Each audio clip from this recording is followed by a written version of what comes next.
चलो दाखला नंबर 10 શું કીધું છે 3 અંકની કેટલી સંખ્યા 7 વડે વિભાજ્ય હશે આપણે 2 અંકની જોઈ ને હવે કઈ છે તો જો અહીંયા લખવાનું કે 3 અંકની નાનામાં નાની સંખ્યા કઈ છે ભાઈ 100 અને મોટામાં મોટી સંખ્યા કઈ છે 909 3 અંકની નાનામાં નાની સંખ્યા લખવાની 3 અંકની મોટામાં મોટી સંખ્યા લખવાની હવે આપણે કઈ ગોઠવી છે કે 3 અંકની સંખ્યા હોય અને 7 વડે શું હોય વિભાજ્ય मतलब કે 7 ના ઘડિયામાં આવતી હોય તો 7 વડે ભાગી શકાતી હોય તો આપણે સમાંતર શ્રેણી બનાવવી પડશે તો સમાંતર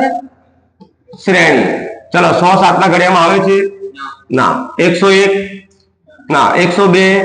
ના 103 ના 104 પણ નહીં 105 આવે છે ને જો થાય ને 105 ને 7 વડે ભાગી શકાય હવે જો 7 કીધું એટલે 7 7 ઉમેરતું જાવ તો 112 પછી 119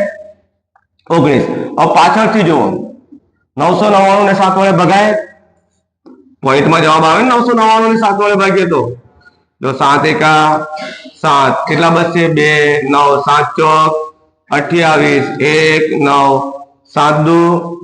14 બરાબર શેષ વધે છે એટલે એ ચાલશે નહીં તો આપણે કોને ભાગીશું એનાથી એક ઓછો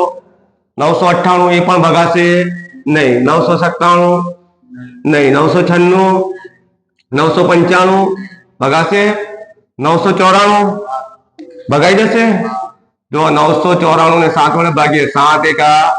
7 2 29 7 ચોક 28 1 14 7 દુ 14 ભગાઈ ગયો ને નિશેષ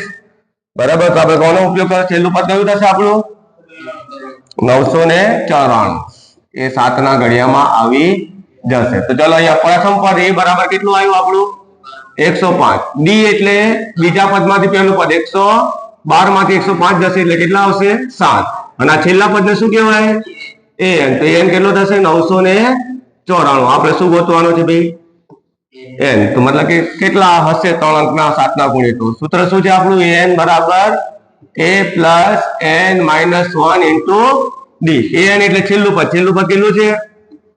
994 એ એટલે પ્રથમ પદ કેટલું છે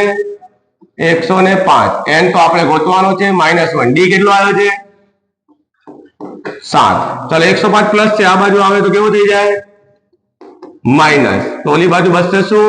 n -1 ગુણ્યા 7 994 માંથી 105 જાય કેટલા આવે 994 માંથી 105 889 બરાબર સામે શું છે n -1 ગુણ્યા 7 7 ક્યાં આવશે આના છેદમાં આવશે બરાબર શું રહેશે n -1 889 ને 7 વડે ભાગો 7 એકા 7 1 7 2 14 અને 127 બરાબર n -1 -1 આ બાજુ આવે કેવું થઈ જાય પ્લસ બરાબર n તો માટે n બરાબર આપણને શું મળશે